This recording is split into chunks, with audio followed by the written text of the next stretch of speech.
ஆஸ்திரேலிய கடற்கரை. அமைதியாக தொடங்கிய ஒரு நாள். ஆனால் இயற்கை திடீரென தன் முகத்தை மாற்றியது. கயாக்கிங் மற்றும் பேடல் போர்டிங் செய்து கொண்டிருந்த ஒரு குடும்பம் கடும் காற்றும் அலைகளும் காரணமாக கரையிலிருந்து 4 கிலோமீட்டர் தூரம் கடலுக்குள் இழுத்துச் செல்லப்பட்டது. மணிநேரங்கள் கடந்தன. 8 மணி நேரம். இருள் மெதுவாக கடலை மூடியது. யாருக்கும் அவர்கள் காணாமல் போனது தெரியவில்லை. அந்த தருணத்தில் ஒரு தாய் தன் 13 வயது மகனை நோக்கிக் கேட்டாள், "நீ கரையை நோக்கி நீந்திச் சென்று உதவி கேட்க முடியுமா?" ஒரு கணமும் தயக்கமில்லை. அவன் சம்மதித்தான். முதல் 2 மணி நேரம் லைஃப் ஜாக்கெட்டுடன் போராடினான். ஆனால் நேரம் போதாது என்று உணர்ந்தான். லைஃப் ஜாக்கெட்டை கழற்றி கடும் அலைகளில் தனியாக இறங்கினான். அலைகள் மிகப்பெரியவை. லைஃப் ஜாக்கெட் இல்லை.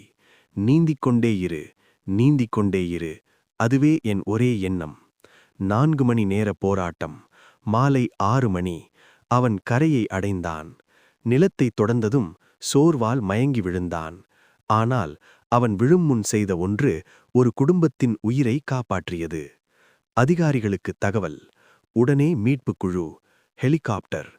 14 கிலோமீட்டர் தூரம் இழுத்துச் செல்லப்பட்ட அந்த குடும்பம் 10 மணி நேரத்திற்கு பிறகு உயிருடன் மீட்கப்பட்டது. அந்த தாய் சொன்னாள், "என் வாழ்க்கையில் எடுத்த மிகக் கடினமான முடிவு அவனை கரைக்கு அனுப்பியது. அவன் அடைவான் என்ற நம்பிக்கை இருந்தது. ஆனால் சூரியன் மறையும்போது என் இதயம் நடுங்கியது. அந்த நாள் ஒரு சிறுவனை நாயகனாக மாற்றியது. ஒரு சூப்பர் ஹியூமனாக." சப்ஸ்கிரைப் பண்ணுங்க, கதை கேளுங்க.